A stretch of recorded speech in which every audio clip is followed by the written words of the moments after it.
ধূমপান স্বাস্থ্যের পক্ষে ক্ষতিকারক। এটা ক্যান্সারের কারণ। Smoking is injurious to health. It causes cancer.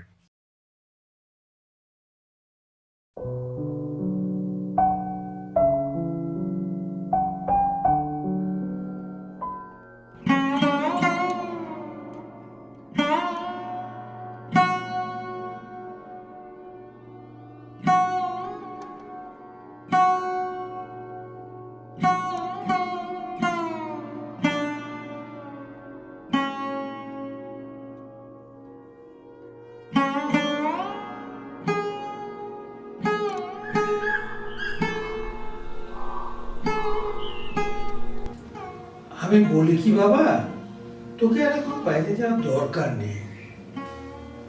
তুই এখন আমাদের দেশে গাই একটা কাজ খুঁজে কর। এতদিন তো তোমাদের কথা শুনেই চলেছি, তাতে করে কি লাভ হয়েছে আমার? এছাড়া আমার আর এখানে মন টিকছে না। বাবা, তুমি বাইরে চলে গেলে আমি কার কাছে থাকবো? সেটা তুই বুঝে নে। খোকা, তুই যেখানেই যাস খাওয়া দাওয়া করে তারপরে বেরোস।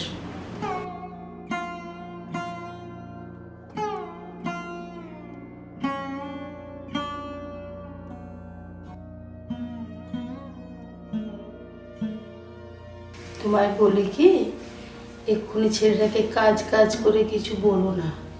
বুঝতেই তো পারছো, একে ওর মন মেজাজ ভালো নেই।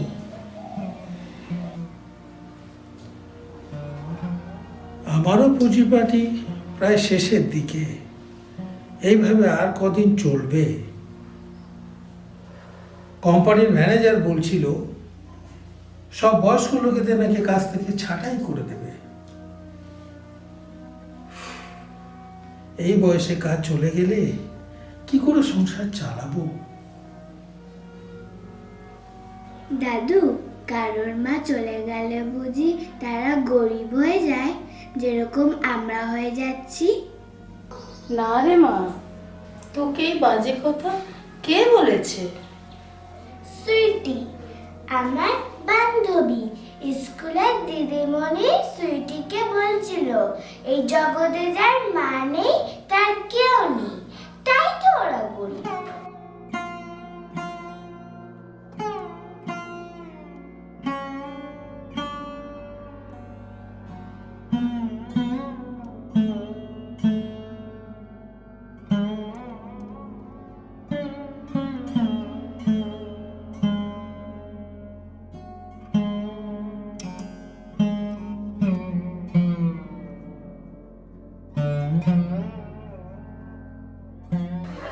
মা, আর কতদিন ধরে এরকম শুধু ভাত খাবো? আজকে দিনটা একটু খেয়ে নে বাবা। কাল তোর বাবা গিয়ে একটু পয়সা পেলে একটু মাছ এনে দেবে। তোমরা বসে পড়ো। তোমরা খাও, আমি আর ও একটু পরে বসি।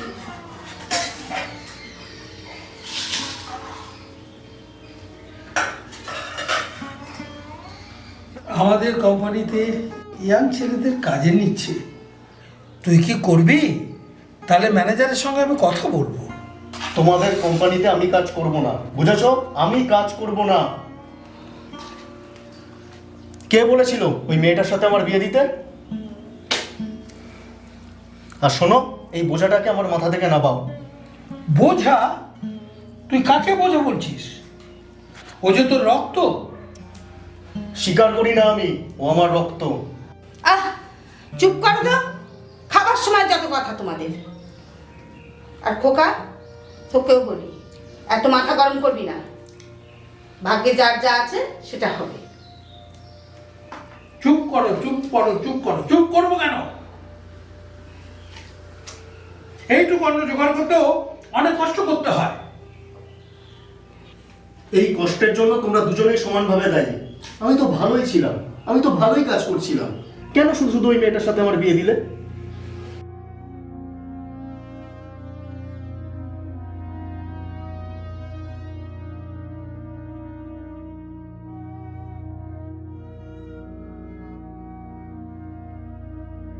তোমাদের জন্য আমার জীবনটা শেষ হয়ে গেল। তোদের মতো বয়সের কত ছেলেদের বউরা অকালে মরে যায়, তারা কি আর কাজকর্ম করছে না, নাকি সংসার ধর্ম করে না? দেখ বাবা, তোর মামাকে বলেছি একটা মেয়ে দেখতে, আমরা আবার তোকে বিয়ে দেব। কেন পাগলামো করছিস? পাগলা মতো করছি না। আমার বউ মরে যায়নি, সে একজনের সঙ্গে পালিয়ে গেছে, তাকে কেন ফিরিয়ে নিয়ে আসা যাবে না? তোর মাথার তারটা একেবারে কেটে গেছে। সে তো কারোর সঙ্গে পালিয়ে গেছে, তোকে ভালোবাসে না বলেই তো পালিয়ে গেছে। তুই আবার কেন তার পিছনে পড়ে আছিস? আমি তো তার পিছনে পড়ে নেই, আমি তাকে ফিরিয়ে নিয়ে এসে উচিত শিক্ষা দিতে চাই। সে আমাকে অপমান করেছে। তুমি জানো আমি আমার বন্ধু বান্ধব কারোর কাছে মুখ দেখাতে পারি না।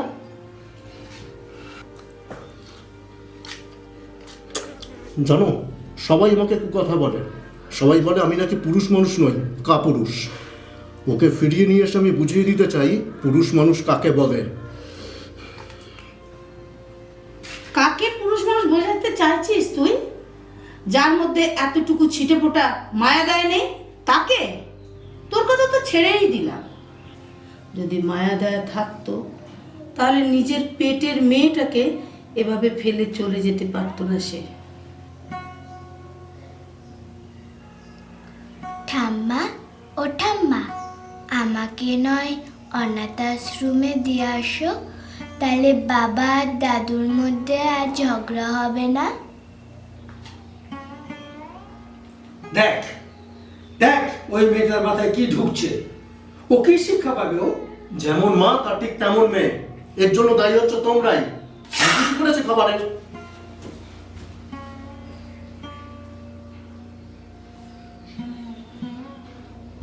যাও, তোমারও যদি গলা দিয়ে ভাতটা না নাবে তাহলে ভাত নিয়ে নাড়াচাড়া করতে হবে না। যাও, উঠে হাত ধো।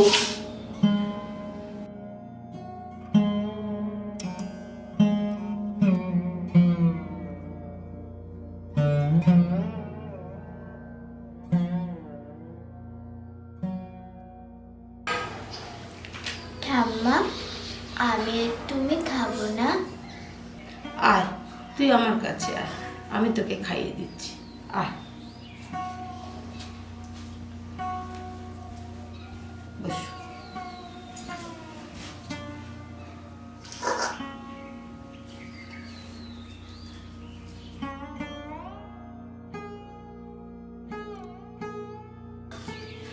এরা তো দুঃখের ভাত সুখ করে খেতে জানে না। চল, তোকেই আমি খাইয়ে দিই।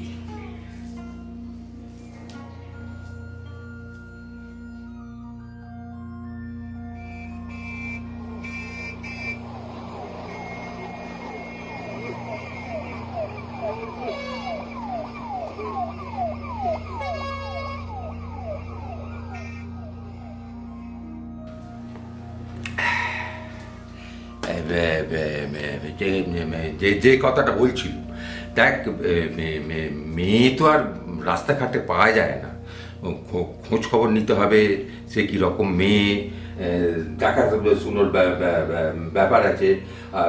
তাছাড়া তোদের ছেলের একবার বিয়ে হয়ে গেছিলো, তার উপরে আবার 10-12 বছরের একটা মেয়েও আছে। তা আমাকে তো দেখতে হবে কোনো মেয়ের বাপ তোদের ছেলের সঙ্গে তার মেয়েকে বিয়ে দেবে কিনা। হ্যাঁ, আমাকে তো একটু সময় দিতে হবে নাকি? কিন্তু দাদা, হ্যাঁ, ছেলেটার কাজকর্মে একদম সে কি রে? হ্যাঁ দাদা, সেই জন্যই তো ছুটে এলুম তোমার কাছে। সেই জন্যই আমি ভেবে দেখলাম যে এরে এখনই যদি না বিয়ে থা দেয়া হয়, এই কদিন পরেই পাঁড় মাতাল হয়ে যাবে। হ্যাঁ গো দাদা, তো ভালো কথা নয়। অবশ্য ভুলটা তখন আমিই করেছিলাম। কিরকম? আমার ওই বন্ধুর মেয়ের সঙ্গে আমার ছেলের বিয়ে দিয়ে আমরা বুঝতে পারিনি যে ওই মেয়ে আমাদের সবার মুখে চুনকালি মাখিয়ে অন্য একটা ছেলের সঙ্গে পালিয়ে যাবে। এবারে বুঝতে পেরেছি। দেখো, আমার না একটা পরিচিত বন্ধু আছে, তার একটা বিবাহযোগ্য মেয়েও আছে। তার সঙ্গে একবার কথা বলে দেখি যদি তাকে এক কাজ করা যেতে পারে। আমি বরঞ্চ সামনের সপ্তাহে তোমাদের বাড়িতে ও আমার ওই বন্ধুটাকে নিয়ে যাব, বুঝলে? দেখো না দাদা, হ্যাঁ খুব হ্যাঁ, তাহলে ওই কথাই রইলো। ঠিক আছে। ঠিক আছে। ঠিক আছে, নিয়ে যাও।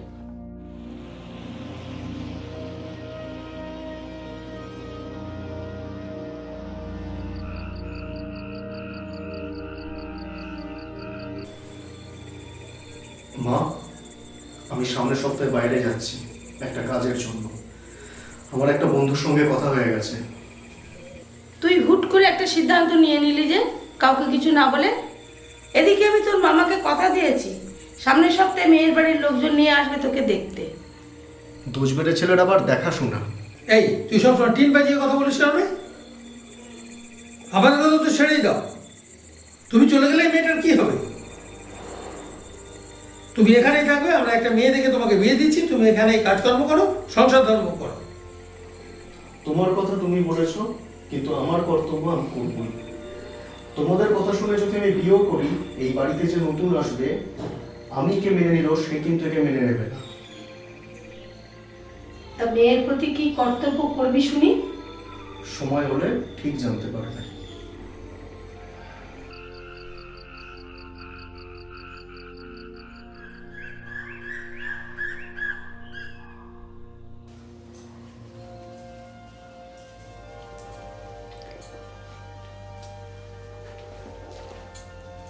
তা সকালবেলা এত সেজে গুজে তৈরি হয়ে কোথায় যাওয়া হচ্ছে শুনি?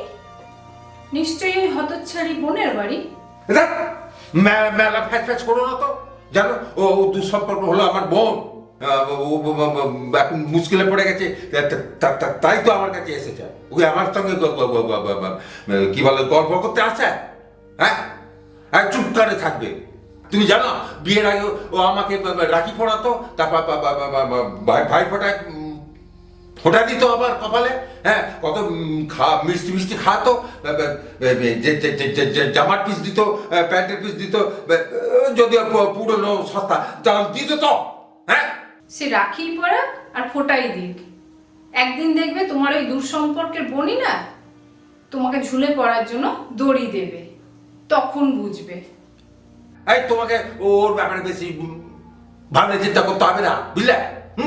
এই বেশি কথা বলে চিরুনি টাকরায় দিয়ে মেরে ফেলবো। হ্যাঁ, কি তুমি আমাকে চিরুনি দেখাচ্ছ? দুদিন পর ছুরি দেখাবে? যাওয়ার সময় যত সব মেজাজ খারাপ করে দেয়। আমিও ডাকাত বংশের মেয়ে, এটা মনে রেখো। তোমাকে জেলের ঘানি টানিয়ে ছাড়বো। একটা শুভ কাজে যাচ্ছি তা নয়, হ্যাঁ, দুগ্গা দুগ্গা করবে তা নয়, খ্যাচ খ্যাচ খ্যাচ খ্যাচ খ্যাচ হয়ে যাচ্ছে। তোমার কি হতো? হ্যাঁ, চুপ করে থাকো। যা, দুঃসম্পর্ক হলো ও আমার বোন, এটা জেনে রাখবে। যাওয়ার সময় মেজাজটা বিগড়ে দিল। যাবে এখান থেকে, আমি চললাম। আমাকে তো চেনে না, ছোট লোকের বাচ্চা।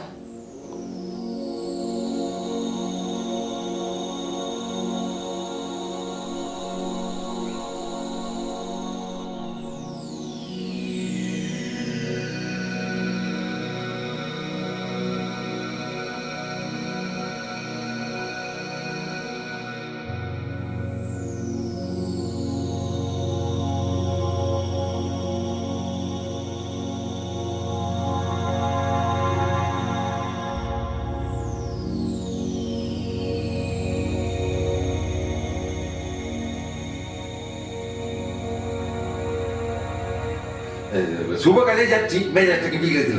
ভালো লাগে সবসময় কি মুশকিল। আবার এখানেও আপদ। এই মানে এসেছিস, ভালো করেছিস। তা কিছু শুনতে পেলি? হ্যাঁ, বৌদি ভিতরে ক্যারক্যার করছিল। আমরা এসছি বলে বৌদি ক্যারক্যার করছে। না না, ওর কথা ছাড়তো। কোথাও কিছু নেই, কোথাও কিছু নেই। আজকে উপোস, খাওয়া দাওয়া সব বন্ধ। আজকে আবার কিসের উপোস দাদা? আজকে তো বুধবার। তাহলে আজকে বুধবার তো কি? কিসের উপোস? ওই যে আজকে বুধবার তাও তো পাঠায়। বুধবার ওই সিদ্ধি দাদা গণেশের উপোস, বুধবার দিন উপোস। সেই দিন ঝগড়াঝাটি হচ্ছিল। তোরা এসেছিস, কি করা যায় বল? সিদ্ধি দাদা গণেশের, তা কি জন্য এলি তোরা?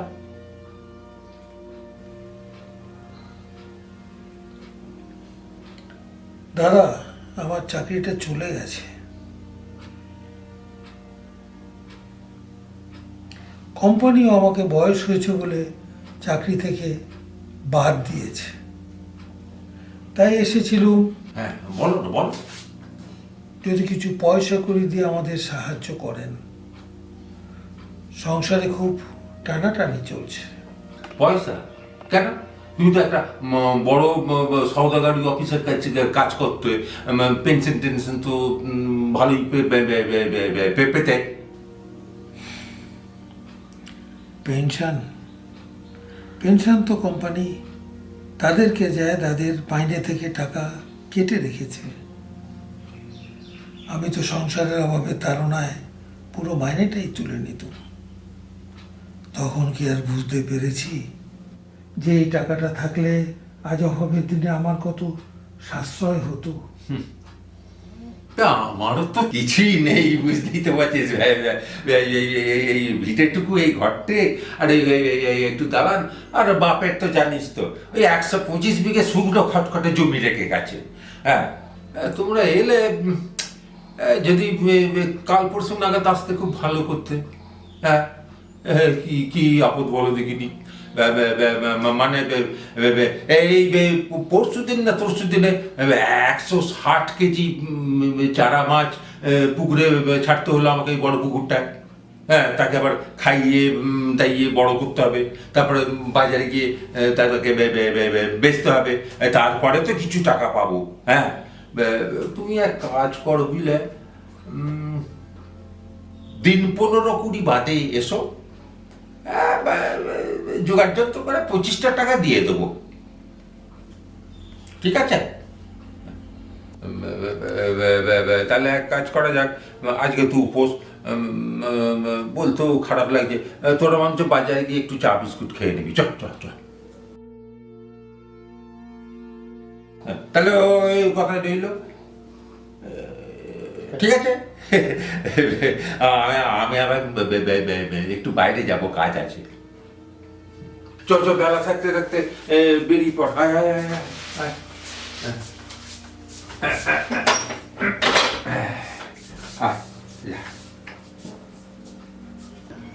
আয় আয় আয়। মনে করে বাজারে গিয়ে একটুখানি চা বিস্কুট খেয়ে নিবি, বেশি বেলা করে লাভ নেই, রোদ্দুর বেড়ে যাচ্ছে। যা।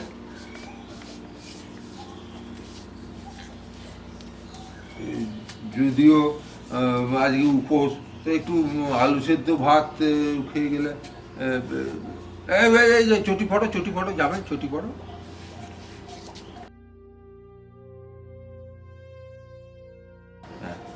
সাবধানে আসিস। হ্যাঁ, আসি দাদা। হ্যাঁ, গিয়ে একটা খবর দিস।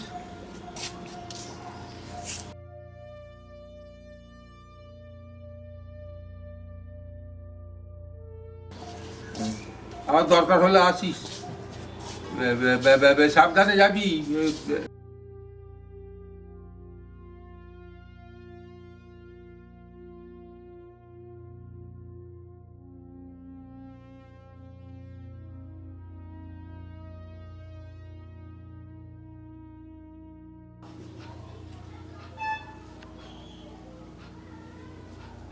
সেই তোরা এলি, তখন পই পই করে বলেছিলাম যে 15-20 দিন বাদে আসতে, তা এতদিন বাদে এলি কেন? হ্যাঁ, আর এই এসেই যখন পড়েছিস তখন নাতনিটাকে সঙ্গে করে নিয়ে আসবি তো। দিদা ভালো মন্দ রান্না করে নাতনিটাকে খাওয়াতো। ওই নাতনিটার জন্যই তো এলুম গো দাদা। হ্যাঁ, কেন রে? তার আবার কিছু অসুখ বিসুখ ঘটলো নাকি?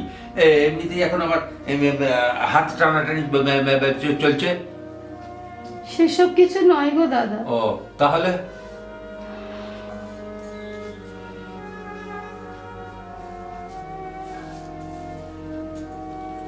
কদিন আগে বাপ বেটার মধ্যে একটু ঝগড়া হয়েছিল।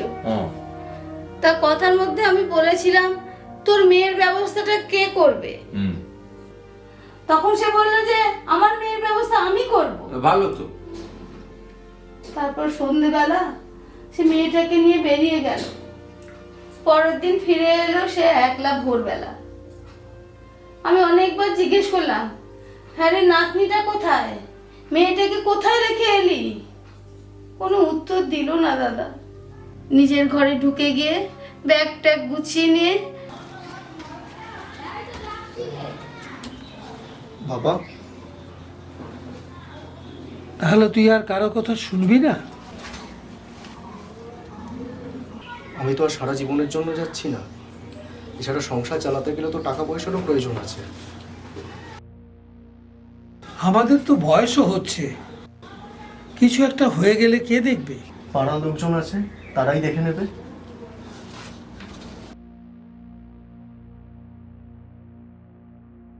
বাবাকে প্রণাম করে চলে গেল বাইরে নিজের কাজে। এখন খুব চিন্তা হচ্ছে দাদা, কোথায় যাব, কোথায় খুঁজবো, কি যে করি। তাই তোমার কাছে ছুটে এলুম গো দাদা, তুমি যদি একটা কিছু ব্যবস্থা করো। না না, এত টেনশনের কি আছে? টেনশনের কি আছে? এখন সব হয়েছে না, হোস্টেল মোস্টেল বোর্ডিং ফোর্ডিং এইসব। তাছাড়া কি কোনো বাবা কি তার জীবিত মেয়েকে কি জলে ভাসিয়ে দেয়? অত টেনশন করার কিছু না, অত টেনশন করিস নি। তাই যেন হয় গো দাদা, তোমার মুখের কথাটাই যেন সত্যি হয়। নাতনিটাকে তো কোনোদিন একা ছেড়ে থাকিনি, বড্ড কষ্ট হচ্ছে গো। মরে যা, মরে যায়। ন্যাকামো দেখলে এবার বাঁচা যায় না। নিজের ছেলের প্রতি কোনো দরদ নেই, আর নাতনির প্রতি একবার সোহাগ উথলে পড়ছে। যত সব। এই দেখো, তুমি আবার এর মধ্যে ফোড়ন চুটোতে এলে কেন? এই, তুমি একদম চুপ করে থাকবে। তুমি আমার মুখ খোলাবে না বলে দিচ্ছি।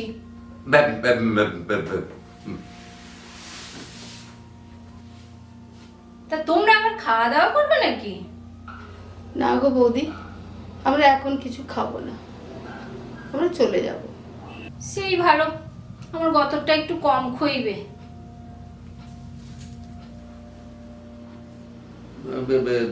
দেখলি তো, তোরা তাহলে যা।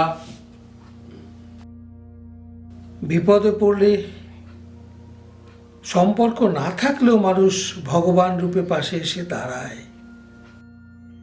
দূর সম্পর্কের হলেও আপনি কিন্তু আমার কাছের মানুষ।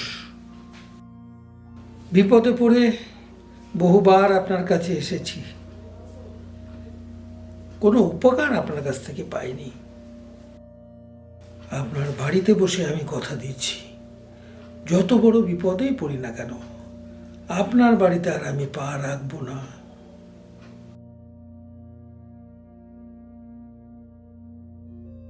সাবধানে যাও। আর হ্যাঁ, পৌঁছে একটা খবর দিস। আর নাতনির ব্যাপারে যদি কিছু শুনিস আমাকে জানাতে যেন ভুলবি না। হ্যাঁ, পৌঁছে একটা খবর দিস। সাবধানে যা।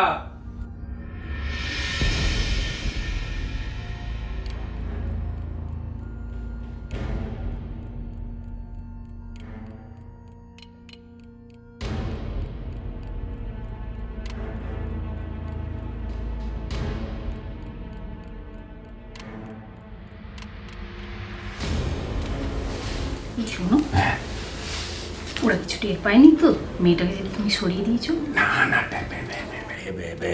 টের পেলে কি আমাকে ছেড়ে দিত? মেয়েটা যদি কাউকে কিছু বলে দেয়? পাগল হয়েছ? মেয়েটা তো আমাকে কোনোদিন দেখেইনি। আমি তো ওদের ডাইরেক্ট করে দিয়ে কমিশনের টাকাটা। তাহলে এবারে কিন্তু আমার দুর্গাচা ভালো চাই। হ্যাঁ, দেখেছো কাজ হলো কি না হলো, অমনি আমার দুষ্টু মিষ্টি পয়সা পয়সাটা বায়না শুরু করে দিল। তা আজকে কি খেতেছ? কচি পাটার মাংস গো, হ্যাঁ। তুমি ভালোবাসো? তোমারও তো লোভ আছে কচি পাটার উপর। চলো চলো, খেয়ে আসি। দাঁড়াও, চলো।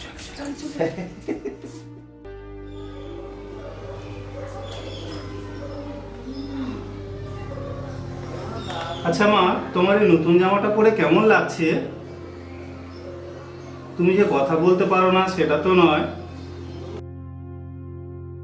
আচ্ছা মা, তোমার বাবার নাম কি? তুমি যদি আমাদের সাথে না কথা বলো তাহলে আমরা ফ্রেন্ডশিপ করব কি করে? আচ্ছা বলো তো, কোন পাড়ায় থাকো? তোমাদের ওখানে মেলা হয়? তুমি যদি বলো তোমাদের ওখানে মেলা হয় বা তুমি কোন পাড়ায় থাকো, তোমাকে কিন্তু অনেক গিফট কিনে দেবো। তুমি চকলেট খাও তো?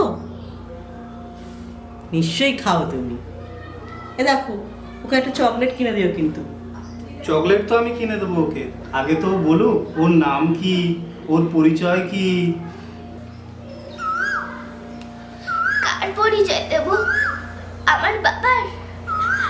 আমার বাবা আমাকে বেঁচে দিয়েছে। যারা আমাকে কিনেছিল তাদের কাছ থেকে আমি পালিয়ে এসেছি। কেন জানো?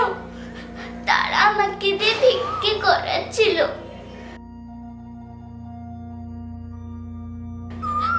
আর আমার মা তো অনেকদিন আগে আমাকে ফেলে একটা লোকের সঙ্গে পালিয়ে গেছে।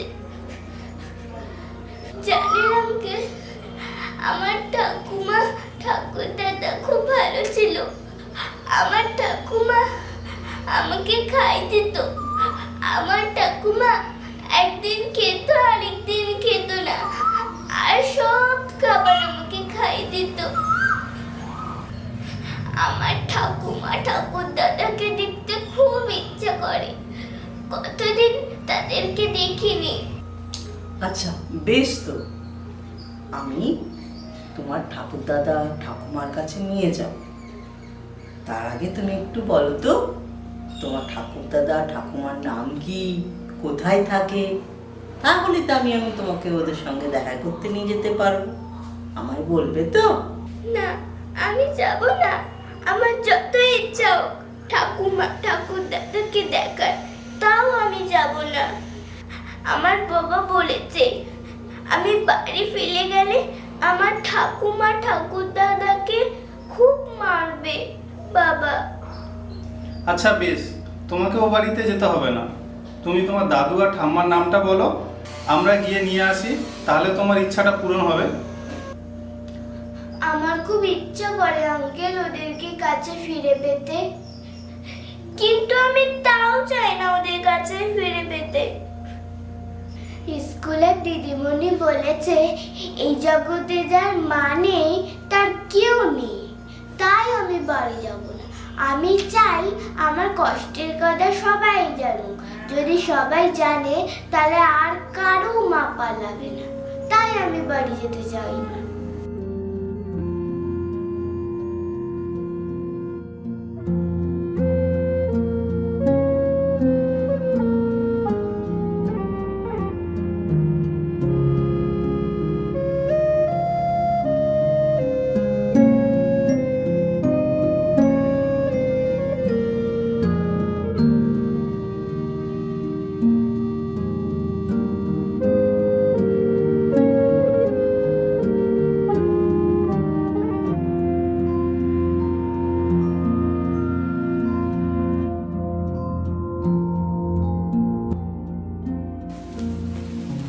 আপনার কোম্পানিকে জনগণের সামনে তুলে ধরতে আজই যোগাযোগ করুন একান্ত আপন গ্রুপ ফিল্ম প্রোডাকশন হাউসে। আমরা মডেল দিয়ে বিজ্ঞাপন তৈরি করে থাকি। অভিনয় জগৎ থেকে যারা হারিয়ে যাচ্ছেন অন্ধকারে, তাদের আলোর পথ দেখাচ্ছেন একান্ত আপন গ্রুপ। একান্ত আপন গ্রুপে আমরা আছি। আপনারাও আসুন।